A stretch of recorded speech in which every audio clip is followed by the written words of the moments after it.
You're listening to Civic Media. You can tune into any of our live shows on any radio station across the state with the Civic Media app. Find us in your phone's app store and listen anytime, anywhere.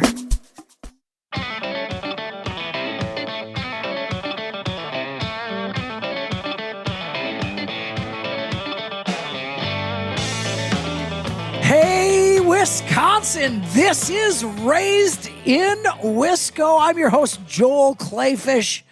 For years and years, I have had the joy, the pleasure, and the honor of working side by side with the striker Danielle Fairman, one of the toughest working, hardest hunting, frenzied fishingest, nastiest noodling women I've ever met. Danielle Fairman in the shotgun seat here on Raised in Wisco. What's up, Super D? Fantastic intro. Makes me want to go noodling again. Ooh. Yeah, well, But it's August, so it's on the tail end. It's kind of the tail end of Yes, noodling.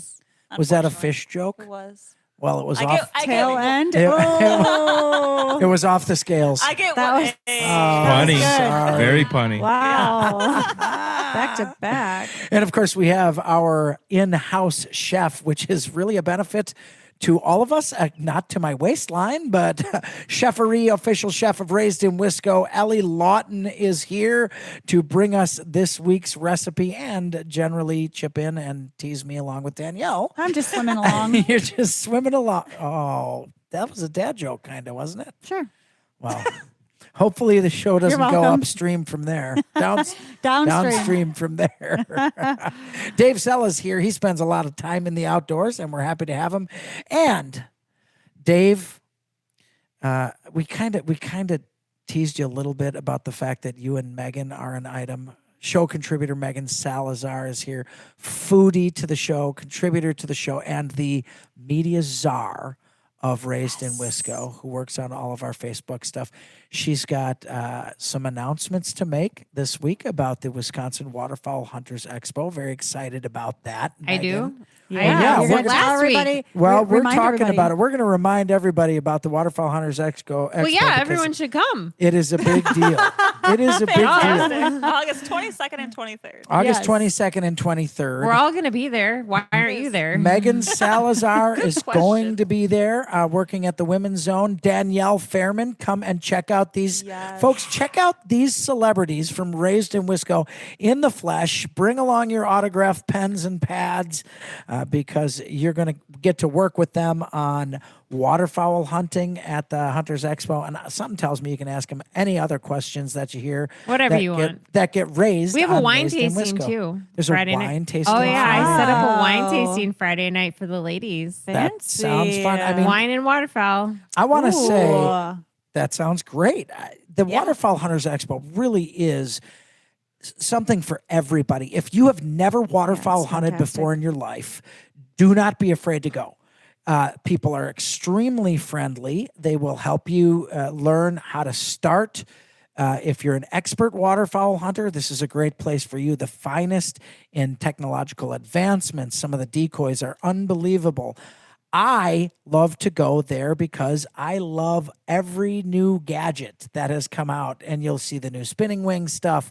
There's dogs. We've got Bandit in the studio with us this week. Yeah, you can take And your he's four-legged excited. friends. You can take your four-legged friends They can along win with you. prizes. Yes, they can. They can win prizes. That's right. Fastest retriever. Ooh, there you go. So don't be afraid to show up at the Waterfowl Hunters Expo. I'm telling you, even if you are not a hunter, there is something for you to do at We the have jewelry Waterfowl. for the women too. And there's jewelry for the women. Danielle, will Bandit be making an appearance? He absolutely will be there. Perfect. He's I love it. the security guard for the women's zone. Oh, he's Oh, the really? best. Well, I'm sure he does a fantastic job with that. We also have Dan Tim in the fishbowl with us here in Concord at WFSH. Hello, hello. Great to have you, Dan. Good to be back. I'm really excited about the show today because I want to talk about a subject that is often under talked about. Because when you say to somebody, "Are you a hunter?" there's a range, a gamut of what that means to people in Wisconsin. Are you a hunter? For some means they will go to deer camp during the gun deer season. They will play cards, drink old fashions, and they never put a gun in their hand. And that's That's great too. That's a great way to experience Wisconsin. But there are also hunters who start midsummer at obtaining land permissions. They're scouting full-time already. They're following the patterns of the geese, which is the very first thing that you get to hunt in Wisconsin in the fall, except for coyotes, which you can hunt all year long. And the teal season. The teal season's coming up. I don't want to So give exciting. away the cooking segment for it. I'm not giving it away. You just did. So Jeez. I'm just excited. You flew right into the cooking segment. Oh, wow. Jeez, I'm just trying to duck all the insults. Look at that. I can't help it. I'm just really, Chef Lawton, I can't help it. I'm very I excited guess we about can't this be your recipe. wingman anymore. Oh, jeez. Yeah. Megan, yes. But I want to talk about permissions. We're going to get into that. But first, let's do our weekly Wiscos for this week. I'm going to start out with my weekly Wisco, which is scouting. Because I think it really will lead into what we're talking about today, and that is getting permissions and having places to hunt when you are a hunter, which is incredibly important. And I'm going to say what I say to folks a lot, which is scouting is the hunting. The day you go is the harvesting time. That is the time you go out and you try to harvest, and scouting is actually the hunting. And there are actually statistics in Wisconsin's regulations that show the more you scout, the more successful you are as a hunter. If you scout 2 times, you more than double your chance of bagging your, statistically, of bagging the quarry you are after, which is fantastic. So Dan, I want to start and see, do you have a weekly Wisco you want to talk about this week? Yeah, I want to talk about swimming. Swimming. Yeah, Swimming. I the love depths swimming. of the summer, right? So some of these days are so warm that personally, I feel like the only thing you could do outside that's comfortable is soak in some water. So Yeah, where do you I'm like to not mad at swim? that. So I am Jefferson County, and the nearest piece of public water that's beautiful is Lower Spring Lake in Palmyra. It's a Yes. free beach, and Ooh. we were just there, my kid and I. Remarkably, you're just sitting in the water, and schools of bluegills surround you. Oh, That's What? Yeah, nuts. it was But those little buggers unbelievable. bite. They nip a little bit. I have little outie freckles. Yeah. Those little buggers. They want it. They I have eat it never all in the my life time. heard of an Audi freckle. Yeah. Outie belly button. I love it. That's perfect.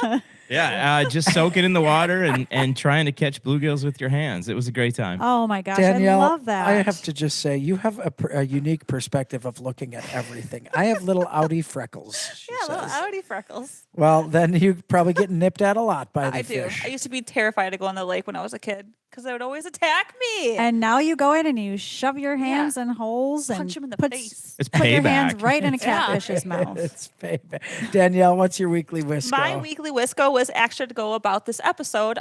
Josh and I went up to his parents' place to go clear 6 acres of land for hunting season. And Ooh. I'm ashamed. I was trying to text Josh. What is it called? Where I don't even know. We'll just come back to it because we had to go up there to clear 6 acres so they could do. Was it something to do with the taxes for the land for hunting? A controlled brand? Man- I don't know. Like Megan might managed know. forest Wait a open. minute. Or a CRP. We I don't do know. have an expert here in that area. Well, Yeah, we'll come back to that. We'll come back. Well, next segment. We'll Next talk Fair time about we'll enough. talk about it. I just Chef do what I'm Lawton, told. what's your weekly Wisco? I was also scouting, but I was scouting for blackberries Oh, because we are about to be in peak blackberry picking season. So I was I in like the the way you kettles talk.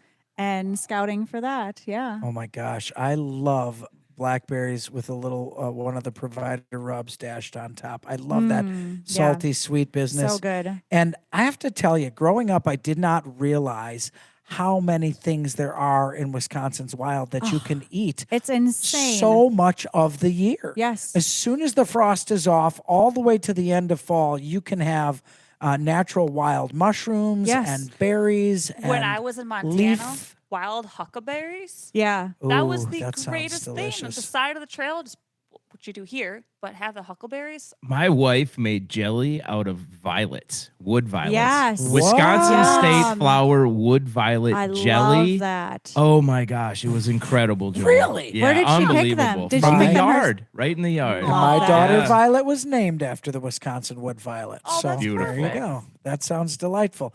Megan Salazar. I just want to know how Danielle made it through the berries without finding bugs again this time. Oh, I checked a lot. Because I know she's like She had a deathly bad afraid of them. experience The with that. raspberries in Wyoming. Yeah. Yes. Well, you got to give Oh.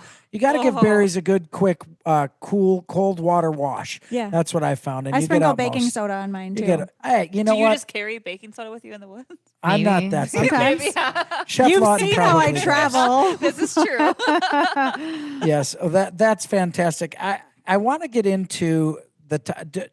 Anybody else with their weekly Wiscos? Yeah. All I did was harvest some eggplant and make some baba ganoush. Oh, that's That's all. wonderful. That's all. That's I all stole she the did. tahini That's from all. Ellie's refrigerator. So yeah. there was that. Well, that sounds very good. She Dave, sure did you get out this last week? Oh yeah, you got to get ready for deer hunting season right now. So you got to prune for your shooting lanes, get the paths cleaned up and everything. Get your trail cameras out and get all that stuff ready to go before the season. Oh man, that sounds like a great thing to do. There's a ton to do. I know I get antsy in the middle of summer. I get really antsy because there's no hunting season. But some of the fishing in this state is absolutely the best. We're starting to get those cooler evenings with the sunsets, and the fall sunsets in Wisconsin are incredible. So make sure you get out there and do that. I want to talk about a subject that I think a lot of people avoid, and that is asking permission on private lands. Now, I don't want to belittle the fact that Wisconsin's got some of the most amazing public land hunting in the country. Yes. Per capita, we've got more public hunting land than the vast majority of other states, and our public hunting land is fantastic. What always surprises me is the privilege of being able to hunt people's private land. It actually blows my mind how many farmers and people who own land are willing to say, yes, you may come with a firearm or a bow or a slingshot or whatever your firearm of choice is. Atlatl. If you're atlatl, if you're hunting out there with an atlatl. Just imagine showing Who's up hunting with, with one a of slingshot? I don't know. You probably can't even hunt with a slingshot. I don't know if you can. But for the amazing thing that we share our properties in Wisconsin with those who want to enjoy the outdoors is really something. But what I've learned through the years is there's really a trick. I don't want to say a trick to it. There's really a code to it. Is that a better way of putting it? There's a code to seeking permission, and there's a code to maintaining that permission. And that code is based on respect. I always tell everybody the number one rule for hunting, in my opinion, is keep the farmer happy. We're going to talk about how to do that, how to get land permissions, and what to do once you get them, because what you do after you get them is as important, if not more, than before you do. Plus, we're going to have an unbelievable cooking segment. This is Raised in Wisco.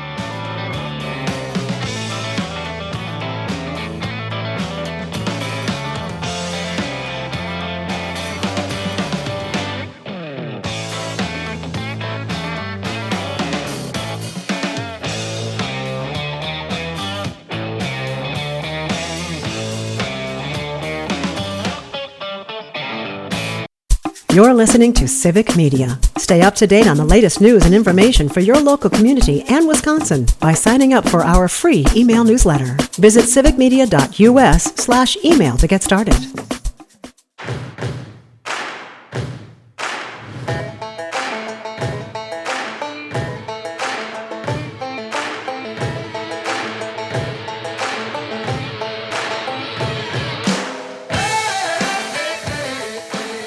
If you are new to Raised in Wisco, welcome. This show talks about everything in the great outdoors of Wisconsin, from what to do, how to do it, what to take from our fantastic renewable resources around the state, how to put them on your plate, how to please your friends through food, camaraderie, hunting together, fishing together. I'd like to say kayaking together, but I think that's kind of a solo sport, isn't it? The No. sideways Absolutely banana. double. not. No. You can double kayak. Well, Good you don't canoe. have to double kayak, but Ellie and I went kayaking like 2 weeks ago and we were fine. And you could tie your kayaks together and We really would've get pulled crazy. Or you. just kayak Is that a too, thing? sandbar. Yeah. Tying your Yeah. kayaks together? Mhm. How about like tying an inner tube to a kayak and then just getting pulled around the That's lake? fine. That sounds Sarah fun wanted to to me. do that. You can fish from a kayak. No, you can do everything from a kayak if you want to make it harder. Okay, Hey, Dan bad didn't have attitudes make everything harder too. Dan didn't have the mic, but he was laughing for the record. For the record, I also love kayaking. Okay, well, He doesn't have a bad attitude. they must be. Kayakitude? I don't know. I tried too hard. That's not horrible. I mean, it is a dad joke. Take your bad kayakitude out of here, pal.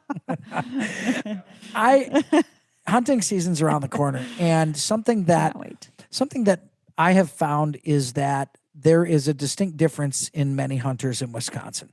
Some are not afraid to ask permissions to hunt private land. And Dan, Tim, you are heavily involved in the archery industry in Wisconsin. You work in an archery outfitter. Your shirt says "Keep public lands in public hands." I think that's a cool moniker to have. But in reality, if you want to extend your hunting experiences, you got to have some access to some private lands. When you're following flocks of geese, when you're finding, rafters of turkeys, which is what a flock is called, which I think is cool. That is cool. You asking permission or not being afraid to ask permission or get permission is something that I think is integral in order to expanding your hunting opportunities. I want to start talking with our co-host Danielle about this one, because I know not many years ago, Danielle was not really about, you were kind of a little fearful to ask permissions. Absolutely. But it's weird. I was fearful to ask for waterfowl fields, for duck and for goose. But for deer hunting, no problem at all. But for goose, It's usually the opposite. it is usually opposite. But I always feel so bad that in my mindset, I was going to ask for permission on someone else's property that they worked hard for, that they earned, that they invested in, that's their property, and I'm just going in there to just to use it. Like it was a guilty. Like I felt guilty for asking them. See, what I've experienced was kind of the opposite of that, in that I think, and we can talk to Chef Lawton, who comes from a farm family, I think that for the very most part, farmers are very protective of the animals they own. Yeah. The cows, very the true. sheep, Yes. the pigs.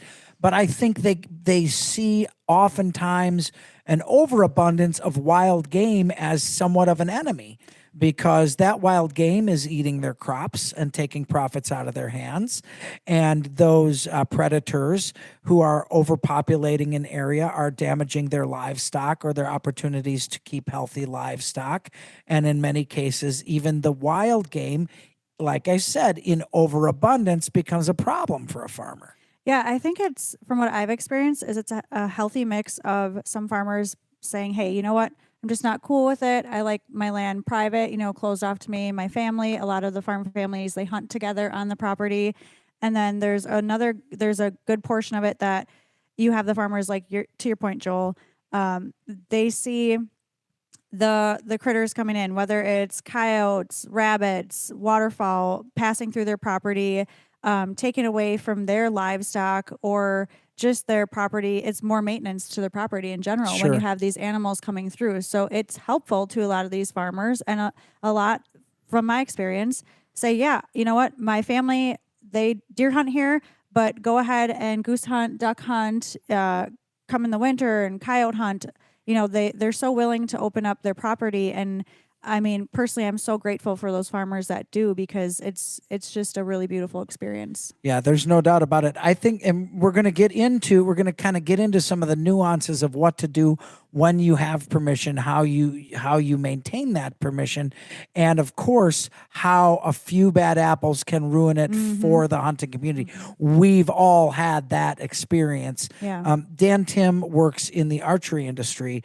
You work, I mean, you are dealing with archery hunters and I'm sure firearm hunters as well. In general. All the time.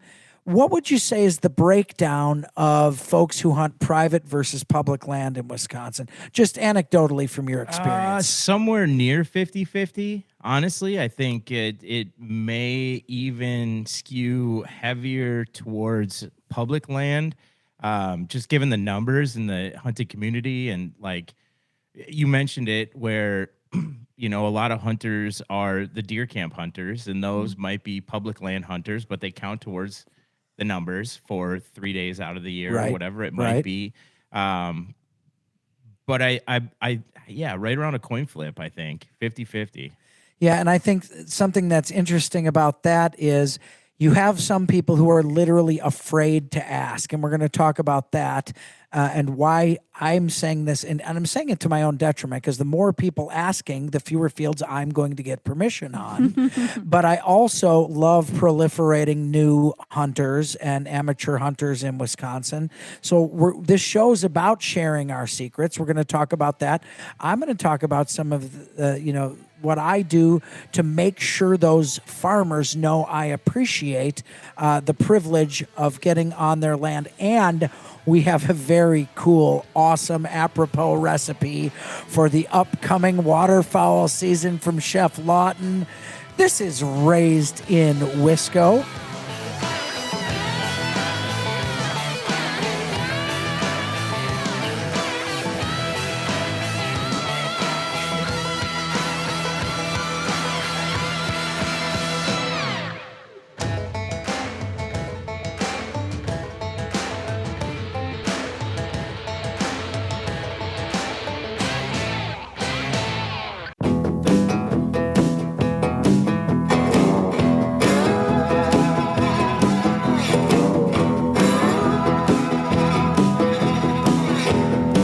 Raised in Wisco, I'm your host, Joel Clayfish. The other host, Danielle Fairman, at my side for nearly 20 years. Danielle. Joel. It's been a long time we've been working together. Time flies when you're having fun. That is a fact. Chef of the show, official chef of Raised in Wisco, Ellie Lawton is here with us. Hello. How are you?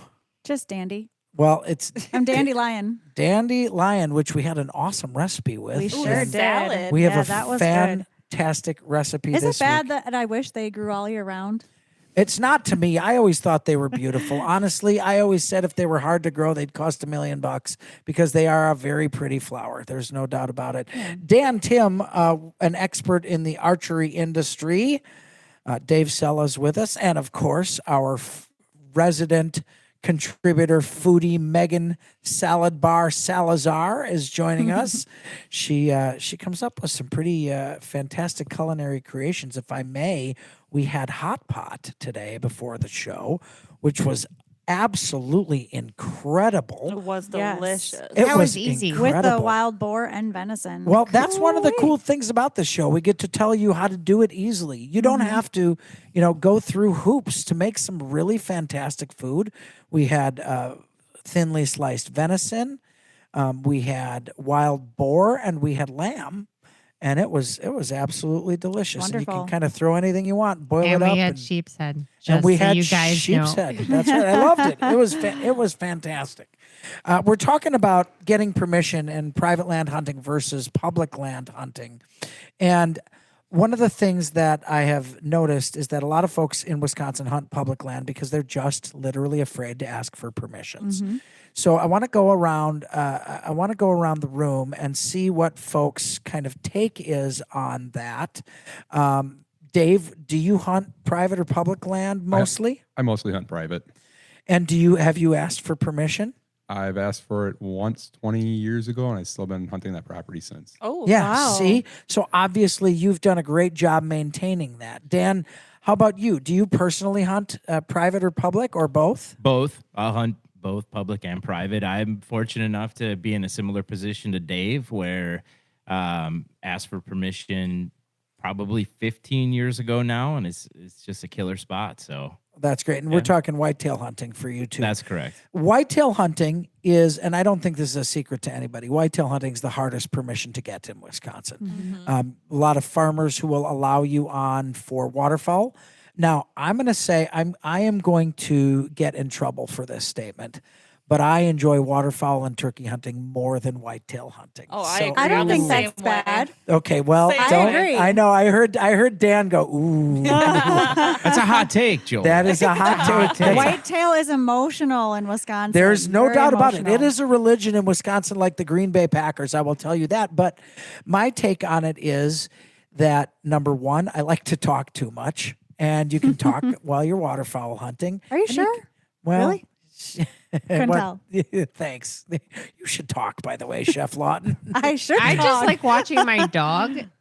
Same. Yeah. Oh, well, yeah. I love Danielle's watching the right up dogs there work. too, so I like watching the dogs work. So that's why I'd rather waterfowl and pheasant hunt. Yeah, I love it. And I am not afraid to ask permissions. And I find landowners are more free to give permission to waterfowl and turkey hunters than they are to deer, because in a lot of areas, a large rafter of turkeys can affect the whitetail patterns. And a large groups of waterfowl in the field can affect whitetail patterns too. So I'll be honest, I use that to my advantage in asking permission. Danielle, do you have a way you ask that you've kind of perfected, or how do you go about it? And how did you go from kind of being afraid to do it to commonly doing it? The way I started doing it to feel more comfortable is writing down or a letter. Dear landowner, and my name, introduce myself, introduce Bandit, and tell them the reason why I'm hunting. And it also That was one of the first times I met Danielle. yes, it was. gave me a letter I to gave you a letter. hunt. This is true. And then for me, the piece of result. How do you say The it? pièce de resistance. There we go. I knew you were gonna. I was gonna say it the American way. The pace of resistance. Is to go in my work clothes. I feel so much better, and I feel like they respect me more in my work clothes. And Danielle is a heavy equipment operator, so They might just be scared of you. To be the bruiser from Bloomer. She's gonna bulldoze our house if we say no. You don't pull up in the bulldozer, do you? Yes, the excavator. The big old There's D8. Danielle creeping down the road in the excavator. Excavator. I would say yes. Thank you. Oh my Well, I gosh. did it to you in the dump truck. Yeah, you did. That is hilarious. Hey, I think I'd be more likely to say yes to someone who came up in their work clothes and pulled a dump truck into my driveway. Hey, I'm ask just passing permission. through work, but just in case, can I hunt here? So how did you go from being afraid of doing it to comfortable with doing it? Just like that, I talked to a couple farmers, and it happened to be the lady farmers, usually the elderly, and they just started talking my ear off. And I like talking just as much as you do. Oh, not just as much, but close to it. Ouch. Wow. And it started happening. Just started getting easier and easier, and I started accepting the no's instead of being terrified of Yes. the no's. Yeah. I think something that happens to people truly is they get hurt, personally hurt when they're told no. Yeah. And you have to realize that a farm, property someone owns is precious to them. And you can't take that personally. You're never going to get to a yes. I always tell people, if you don't ask, the automatic answer is no. Chef Lawton, what's your style? Well, I'm a sales gal. Yeah, okay. All right. So I'm making some food. So like cold calling, knocking on doors, I actually get enjoyment out of that. I love to meet new people, talking to landowners about their property, how long they've been there, having them tell you the story is so fun to me. Even if you get a no at the end of the conversation, it's still really fun. And you get no's. I mean, I would say you get 5 no's for every 6 to 10 yeses, or opposite. Yeah. 10 no's Wow, for that's a lot of yeses. every 5 yeses, I'd say. Yeah. I think it depends on species, but I think you're right. I get, you get more no's than yeses, and Yeah. as soon as you become okay with that, then that yes feels so good. It will make your whole night. And I have to tell you, one of the things that I have found that farmers and landowners absolutely love, I will bring with me on the ask, sometimes on the initial ask, or sometimes after an ask, I will bring pot pie that I make of the species I have asked them to hunt. Yeah, And that's I'll awesome. say, and if they give me, sometimes they'll give you permission to hunt one time. And then if I hunt geese and I shoot some geese, I'll say, this was made from geese that I harvested when you allowed me to hunt. And kind of like what you were saying, Ellie, I find that the time I spend with farmers and people who toil this land in order to produce for the masses are such intriguing, good people that my life is better for having known them and experiencing them. I have had conversations hours long for people who eventually say, you know what, I don't feel comfortable with somebody with a firearm. And I've left that conversation with very often a new friend and definitely every time more knowledge and understanding and education about what farming in Wisconsin is like.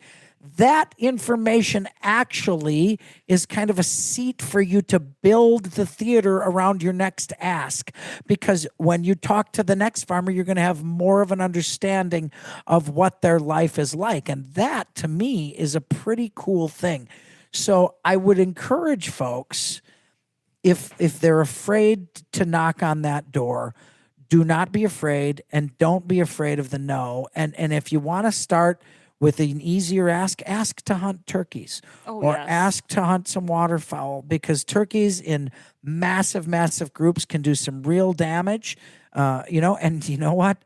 I don't know anybody who'd ever say no if you went and said, can I hunt raccoons on your property? Yeah. Joel, to your point, I think everybody anticipates that the no is going to be an aggressive, like scary, like, get the heck off my property. No, like, why would you even ask me that? It's hardly ever like that. Yeah, You in will 10 years, I only had one that was very aggressive. Yes. And you know what? It's their property. They can be aggressive if they want, right? Yep. But to your point too, take something along. I usually take like jams that I've made in the summer or something fresh baked to give to them and just hang out. Learn about them, learn about their property. And the good thing is, even if they say no, I've had it where they're like, you know what? I don't really allow hunting on my property, but my buddy down the road, he's totally open to it. So get out there. I mean, it's networking. It's understanding our farmers, showing an appreciation for their land and for all their hard work. Yeah, Yeah, sure. 100%. Like, I mean, you need to walk in there anticipating a no matter what. And if you come out with a yes, then game on. Like, Yeah. And if you don't ask, it's always a no. It's always going to be a no. So you just expect a no. And if you get a yes, then you're even better off. And maybe you'll gain some knowledge otherwise, or you'll find something else, and it doesn't matter. I want to add one more thing too.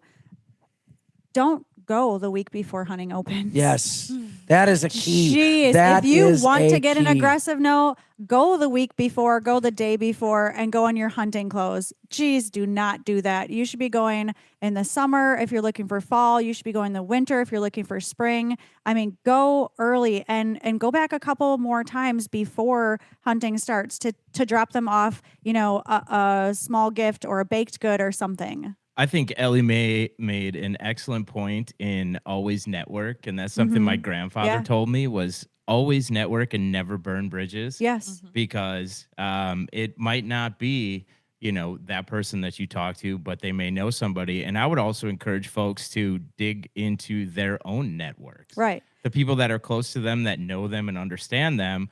And they may be able to make an introduction for you. And that warm introduction is much easier than the cold calling or knocking on doors. And also having the connection to the neighboring property. If you shoot a deer or a turkey or a goose and it goes on that property, to already have that established connection to knock on the door and say, hey, I was at the neighbor's house. I shot a deer. Can I walk across your field to look for it?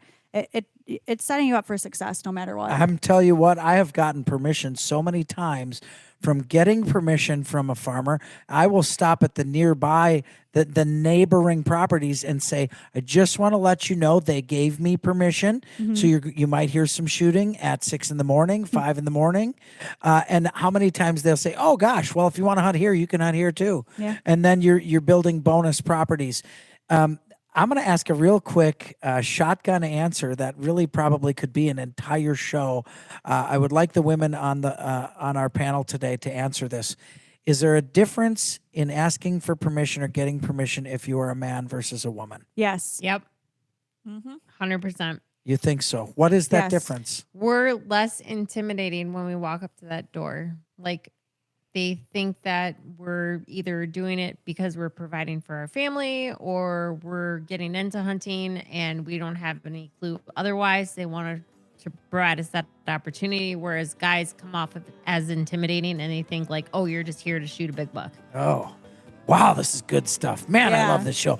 You can learn and listen, that's for sure. I can't wait for cooking because that means eating. Chef Lawton and her creation up next on Raised in Wisco.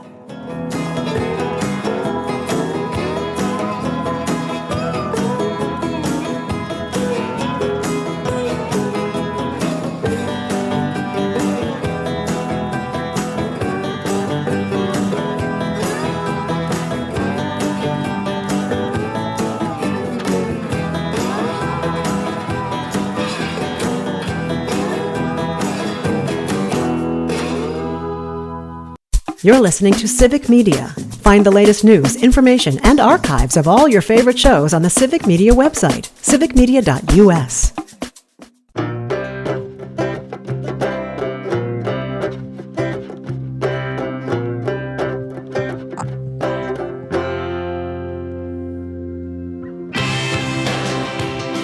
Raised in Wisco is the place. Danielle Fairman is in the hot seat next to me. My name is Joel Clayfish. Every week you can hear us along with our chef, our exclusive chef of Raised in Wisco, Ellie Lawton. And we, every week, honest to God, my mouth waters and I get excited even though I'm full.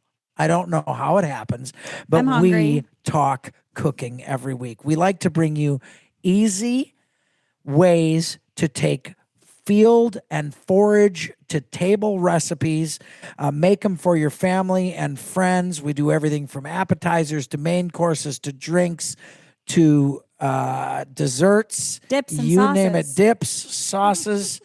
Or a couple of dips telling you Sometimes about we're dippy. dips. We're dippy do. But this week, I mean, really, blink, and the waterfowl season is upon us. September 1st, it opens. Goose and early teal.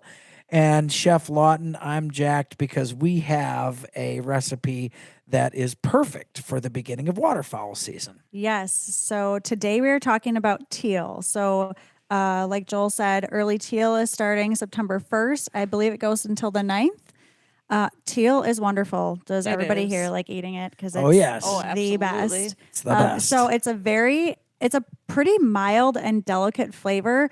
The only time you're going to run into kind of, I'll say a gamier or teal that kind of almost tastes like a mild liver, if you will, is if you overcook it. So don't overcook it. Teal should always be cooked to rare or medium rare. So between that, about 125 to 130 degrees internal temperature. So don't cook it over that. That's the best. And, I think a lot of people ask me, is it safe to eat duck medium rare Yes. versus chicken, which you can't, you got to cook all the way through. Certainly but is. when you're talking about a lot of wild game, even avian species or bird species, you can do that with, Yeah, correct? absolutely. Duck is beautiful at a rare to medium rare. And again, go online, look up the internal cooking temps. But for the teal we're talking about today, 130 is going to be the sweet spot. So we're talking about pan-seared teal. Very, very easy. You're going to get some teal breasts. You can also just roast the teal whole, so you don't have to waste it, of course. You need some butter. You will need a little bit of chicken stock, dry red wine, and then we're going to put some of our blackberry preserves on it because we're picking blackberries in a couple weeks here. That sounds delicious. Yeah. So get your pan hot, put some melted butter in it, sear the breasts on both sides, remove them from the pan, and then you're going to deglaze that pan with a little chicken stock and dry red wine. Put a heaping tablespoon of the blackberry preserves in it. You can throw some fresh blackberries in there too. They'll cook down really nicely.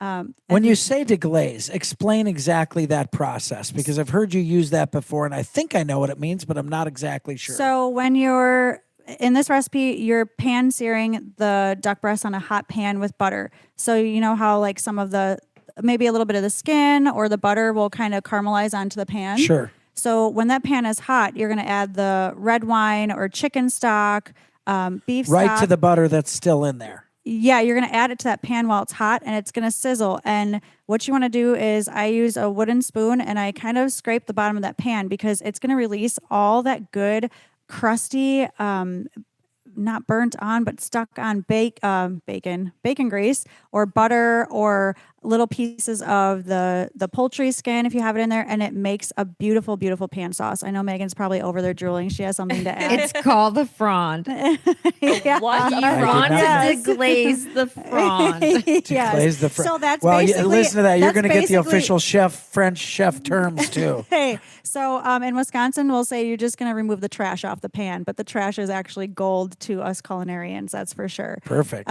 So you're going to reduce that down. So reduce that down. You're going to cook the alcohol out of the wine if you're using it. If you're not using wine, that's fine. You're going to cook that chicken stock down until it makes a nice kind of, it won't get very thick, but you'll see it kind of thicken up a little bit. You can, of course, thicken it with cornstarch if you want to make a thicker sauce. And then you're going to just plate it and eat it. It's so wonderful. Drizzle it right over the top and away you go. Oh, it's wonderful. So you have the teal breast, the blackberry preserves, and that nice pan sauce. And it's super sounds easy. so good. Yeah. It really does. Megan, what do you that. got over there? Dave, control If that. you want to add a little sugar to it, you can and reduce it more. You to can. make like a better glaze and sauce. Yeah, so for then it'll your- kind of turn from a sauce to a glaze and actually get a little bit thicker so it coats the protein that you're putting it on. Here's a question that I have. For those who have access to teal or didn't succeed with teal, can you do this with goose, or is goose a little too tough? Can you do it with pheasant? You can yeah, do it with whatever you it? want. I do it with bear all the time. Yeah, and also if you're not a hunter, go to the grocery store. There is duck in almost every grocery store now. Go Okay. get yourself some farm-raised duck. It is a It's beautiful better duck. protein. Yeah, it's beautiful. Not gonna lie. Yeah, It has so more don't fat be- on it. It has a nice thicker skin, so you get that nice crispy skin when you pan fry it. Yeah, do it. Oh my gosh, that sounds unbelievable. I love the fact that we do recipes every week and we talk about food and field forage to table. Raised in Wisco can be heard on every station throughout Wisconsin that Civic Media operates. That's 23 of them, all the way from Harvard all the way down to Racine and everywhere in between, Wausau, Green Bay, Waukesha. Please give us a listen if this is your first time listening to Raised in Wisco. Thank you so much for coming along. We laugh, we educate, we learn. We have some fantastic guests on the show. Really want to thank Dan Tim, the archery expert, for being along with us Thank this you, week. Joel. Appreciate it. Dave Sella, Megan Salazar, contributor to the show. My co-host, Danielle Fairman, Chef Ellie Lawton. I'm Joel Clayfish. We'll see you next week on Raised in Wisco.